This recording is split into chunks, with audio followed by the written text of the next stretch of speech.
ಸರ್ಕಾರದ ಕಾಮಗಾರಿಗಳಲ್ಲಿ ಮುಸ್ಲಿಮರಿಗೆ ಮೀಸಲಾತಿ ಕೊಡಲಾಗ್ತಾ ಇದೆಯಾ ಅನ್ನುವಂಥದ್ದು ಅನುಮಾನಗಳು ಈಗ ಹೆಚ್ಚಾಗ್ತಾ ಇವೆ. ಸರ್ಕಾರದ ಗುತ್ತಿಗೆಯಲ್ಲಿ ಮೀಸಲಾತಿ ತರೋದಕ್ಕೆ ಚಿಂತನೆ ನಡೀತಾ ಇದೆ ಅನ್ನುವಂಥದ್ರ ಬಗ್ಗೆ ಇರುವಂತಹ ಪ್ರಶ್ನೆಗಳು. ಗುತ್ತಿಗೆಯಲ್ಲಿ ಮೀಸಲಾತಿಗೆ ಈಗ ರಾಜ್ಯ ಸರ್ಕಾರ ಮುಂದಾಗಿದೆ. ಅಲ್ಪಸಂಖ್ಯಾತ ಕಲ್ಯಾಣ ಇಲಾಖೆಯಿಂದ ಸರ್ಕಾರಕ್ಕೆ ಇಂಥದ್ದೊಂದು ಪ್ರಸ್ತಾವನೆ ಹೋಗಿದೆಯಾ?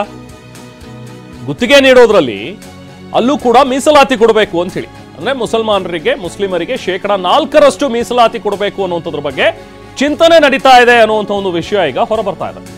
ಪಾರದರ್ಶಕತೆ ಅಧಿನಿಯಮಕ್ಕೆ ತಿದ್ದುಪಡಿ ತರೋದಕ್ಕೆ ಕೂಡ ಸರ್ಕಾರದ ಮಟ್ಟದಲ್ಲಿ ಗಂಭೀರವಾಗಿ ಚಿಂತನೆ ಆಗಿದೆ ಅನ್ನುವಂಥದ್ರ ಬಗ್ಗೆ ಈಗ ಬಲ್ಲ ಮೂಲಗಳು ಮಾಹಿತಿಯನ್ನು ಸ್ಪಷ್ಟಪಡಿಸ್ತಾ ಇವೆ.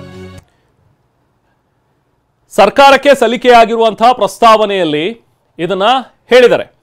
ಸೊ ಹಾಗಾಗಿ ಸರ್ಕಾರ ಕೂಡ ಇದ್ರ ಬಗ್ಗೆ ಪರಿಶೀಲನೆಯನ್ನ ನಡೆಸ್ತಾ ಇದೆ. ಬೆಳಗಾವಿ ಅಧಿವೇಶನದ ವೇಳೆ ಕಾಯ್ದೆಗೆ ತಿದ್ದುಪಡಿ ತರೋದಕ್ಕೆ ಚಿಂತನೆ ಮಾಡ್ತಾ ಇದ್ದಾರೆ. ಪ್ರವರ್ಗ 2B ಗೆ 1 ಕೋಟಿವರೆಗಿನ ಗುತ್ತಿಗೆ ಮೀಸಲಾತಿ ನೀಡಲಾಗಿದೆ. ಈ ಗುತ್ತಿಗೆಯಲ್ಲಿ ಮೀಸಲಾತಿ ನೀಡುವಂತೆ ಮುಸ್ಲಿಂ ಸಮುದಾಯದವರು ಕೂಡ ಸಚಿವರು ಮತ್ತು ಶಾಸಕರಿಗೆ, ಮುಸ್ಲಿಂ ಸಚಿವರು ಮತ್ತು ಶಾಸಕರುಗಳು ಪತ್ರ ಬರೆದಿದ್ದಾರೆ, ಸಿಎಂಗೆ ಮನವಿ ಮಾಡಿದ್ದಾರೆ.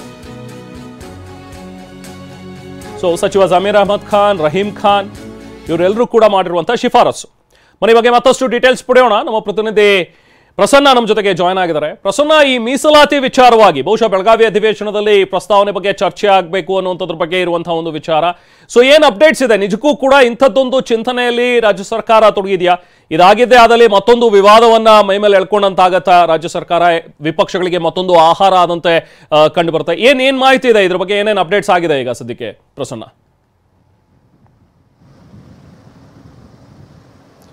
ರೆಹಮಾನ್, ಈಗಾಗಲೇ ರಾಜ್ಯ ಸರ್ಕಾರದ ಕಾಮಗಾರಿಗಳಲ್ಲಿ ಸುಮಾರು 1 ಕೋಟಿಯವರೆಗಿನ ಬಿಲ್ ಮಾಡುವಂತಹ ಕಾಮಗಾರಿಗಳು ಯಾವ್ದಿರ್ತವೆ ಅದರಲ್ಲಿ SC/ST ಸಮುದಾಯಕ್ಕೆ ಈಗಾಗಲೇ ಮೀಸಲಾತಿಯನ್ನ ಸರ್ಕಾರ ಕೊಟ್ಟಿದೆ. 24% SCಗಳಿಗೆ, OBC ವರ್ಗಕ್ಕೆ 4%, ಅದೇ ರೀತಿಯಲ್ಲಿ ಪ್ರವರ್ಗ 1A ಗೆ 15% ಮೀಸಲಾತಿಯನ್ನು ಈಗಾಗಲೇ ರಾಜ್ಯ ಸರ್ಕಾರ ಕಲ್ಪಿಸಿದೆ. ಇದರ ಜೊತೆಗೆ ಇದೀಗ ಪ್ರವರ್ಗ 2B ಅಂದ್ರೆ ಅಲ್ಪಸಂಖ್ಯಾತರು ಒಳಗೊಳ್ಳುವಂತಹ ಕಾಮಗಾರಿಗಳಿಗೂ ಕೂಡ 4% ಮೀಸಲಾತಿಯನ್ನ ಕೊಡಬೇಕು ಅಂತ ಹೇಳಿ ಡಿಮಾಂಡ್ ಇತ್ತು.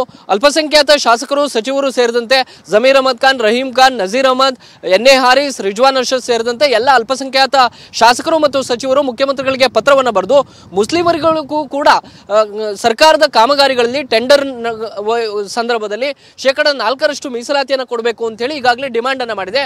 ಆ ಡಿಮಾಂಡ್ಗೆ ಮುಖ್ಯಮಂತ್ರಿ ಸಿದ್ದರಾಮಯ್ಯನವರು ಕೂಡ ಗ್ರೀನ್ ಸಿಗ್ನಲ್ ಅನ್ನು ಕೊಟ್ಟಿದ್ದಾರೆ. ಆರ್ಥಿಕ ಇಲಾಖೆಗೆ ಈಗಾಗಲೇ ಸೂಚನೆಯನ್ನು ಕೊಟ್ಟು ಅದರ ಪರಾಮರ್ಶೆ ಮಾಡುವಂತೆ ಕೂಡ ಸೂಚನೆಯನ್ನು ನೀಡಲಾಗಿದೆ. ಜೊತೆಗೆ ಕರ್ನಾಟಕ ಸಾರ್ವಜನಿಕ ಸಂಗ್ರಹಣೆ ತಿದ್ದುಪಡಿಯನ್ನು ಈಗಾಗಲೇ 2 ಬಾರಿ ಮಾಡಲಾಗಿದೆ.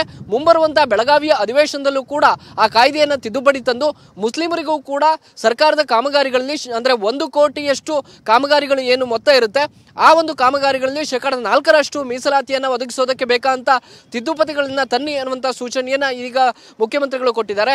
ಬಹುತೇಕ ಇದು ಬಿಜೆಪಿ ಪಕ್ಷದ ಕೆಂಗಣ್ಣಿಗೆ ಗುರಿಯಾಗುವಂತ ಸಾಧ್ಯತೆ ಇದೆ. SC/ST ಸಮುದಾಯಕ್ಕೆ ಮೀಸಲಾತಿಯನ್ನ ಟೆಂಡರ್ಗಳಲ್ಲಿ, ಕಾಮಗಾರಿಗಳಲ್ಲಿ ನೀಡುವಂತಹ ಸಂದರ್ಭದಲ್ಲಿ ಬಿಜೆಪಿ ಸರ್ಕಾರದ ಮುಂದೆ ಈ ಪ್ರಸ್ತಾವನೆಗಳು ಇರಲಿಲ್ಲ. ಮೊದಲು ಕೇವಲ 50 ಲಕ್ಷದವರೆಗಿನ ಕಾಮಗಾರಿಗಳಲ್ಲಿ ಮಾತ್ರ SC/ST ಸಮುದಾಯಕ್ಕೆ ಮೀಸಲಾತಿ ಇತ್ತು. ಬಿಜೆಪಿ ಸರ್ಕಾರದ ಸಂದರ್ಭದಲ್ಲೂ ಕೂಡ ಒತ್ತಡಗಳು ಬಂದಾಗ SC/ST ಸಮುದಾಯಕ್ಕೆ ಮೀಸಲಾತಿಯನ್ನ ಅವತ್ತಿನ ಬಿಜೆಪಿ ಸರ್ಕಾರ ಹೆಚ್ಚಳ ಮಾಡಿರಲಿಲ್ಲ. ಆದ್ರೆ ಕಾಂಗ್ರೆಸ್ ಸರ್ಕಾರ ಬಂದ ಮೇಲೆ ಅದನ್ನ 1 ಕೋಟಿಯ ತನಕ ಹೆಚ್ಚಳವನ್ನ ಮಾಡಲಾಯಿತು. ಇದೀಗ SC/ST ಜೊತೆಗೆ ಮುಸ್ಲಿಮರಿಗೂ ಕೂಡ ಪ್ರತ್ಯೇಕವಾಗಿ 4% ಮೀಸಲಾತಿಯನ್ನ ಕೊಡಬೇಕು ಅನ್ನುವಂತಹ ಆಗ್ರಹ ಇದೀಗ ಕಾಯ್ದೆಗೆ ತಿದ್ದುಪಡಿ ತರುವಂತಹ ಮಟ್ಟಕ್ಕೆ ಹೋಗಿದೆ. ಬೆಳಗಾವಿಯ ಅಧಿವೇಶನದಲ್ಲಿ ಬಹುತೇಕ ತಿದ್ದುಪಡಿ ವಿಧೇಯಕ ಕೂಡ ಮಂಡನೆಯಾಗುವಂತಹ ಸಾಧ್ಯತೆ ಇದೆ. ಆ ರೀತಿ ವಿಧೇಯಕ ಮಂಡನೆಯಾಗಿದ್ದೇ ಆದ್ರೆ ಬಹುತೇಕ ಬಿಜೆಪಿಯ ಎಲ್ಲ ನಾಯಕರು ಕೂಡ ಇದನ್ನ ಟೀಕಿಸುವಂತಹ ಸಾಧ್ಯತೆ ಇದೆ, ವಿರೋಧಿಸುವಂತಹ ಸಾಧ್ಯತೆಯೂ ಕೂಡ ಇದೆ. ಜಾತಿ ಆಧಾರದ ಮೇಲೆ ಈ ರೀತಿ ಕಾಮಗಾರಿಗಳಲ್ಲಿ ಮೀಸಲಾತಿಯನ್ನು ಕೊಡ್ತಾ ಹೋದ್ರೆ ಸಾಮಾನ್ಯ ವರ್ಗಕ್ಕೆ ಮೀಸಲಾತಿ ಇಲ್ಲದೆ ಕಾರಣಕ್ಕೋಸ್ಕರ ಅವರಿಗೆ ಟೆಂಡರ್ ಅರ್ಹತೆ ಇದ್ರೂ ಕೂಡ ಟೆಂಡರ್ನಿಂದ ದೂರ ಉಳಿಯಬೇಕಾಗುತ್ತೆ ಅನ್ನುವಂತಹ ಒಂದು ಅಂಶವನ್ನ ಮುಂದಿಟ್ಕೊಂಡು ಬಿಜೆಪಿ ಇದನ್ನ ಸಾಕಷ್ಟು ವಿರೋಧವನ್ನ ಮಾಡುವಂತಹ ಸಾಧ್ಯತೆ ಕೂಡ ಇದೆ. ಉಪಚುನಾವಣೆ ಇರುವಂತಹ ಸಂದರ್ಭದಲ್ಲಿಯೇ ಇದೀಗ ಈ ಒಂದು ಪತ್ರ ವ್ಯವಹಾರಗಳು ಮತ್ತು ಸರ್ಕಾರ ಮತ್ತು ಮುಖ್ಯಮಂತ್ರಿಗಳು ಮುಸ್ಲಿಮರಿಗೆ ಮೀಸಲಾತಿಯನ್ನ ಕಾಮಗಾರಿಗಳಲ್ಲಿ ಕೊಡೋದಕ್ಕೆ ತೀರ್ಮಾನ ಮಾಡಿರುವಂತಹ ವಿಚಾರ ಬಹಿರಂಗ ಆಗಿರುವಂತಹ ಕಾರಣಕ್ಕೋಸ್ಕರ ಇದು ಒಂದಷ್ಟು ವಿವಾದಕ್ಕೂ ಕೂಡ ನಾಂದಿ ಹಾಡಬಹುದು. Rehman, yes, thank you Prasanna.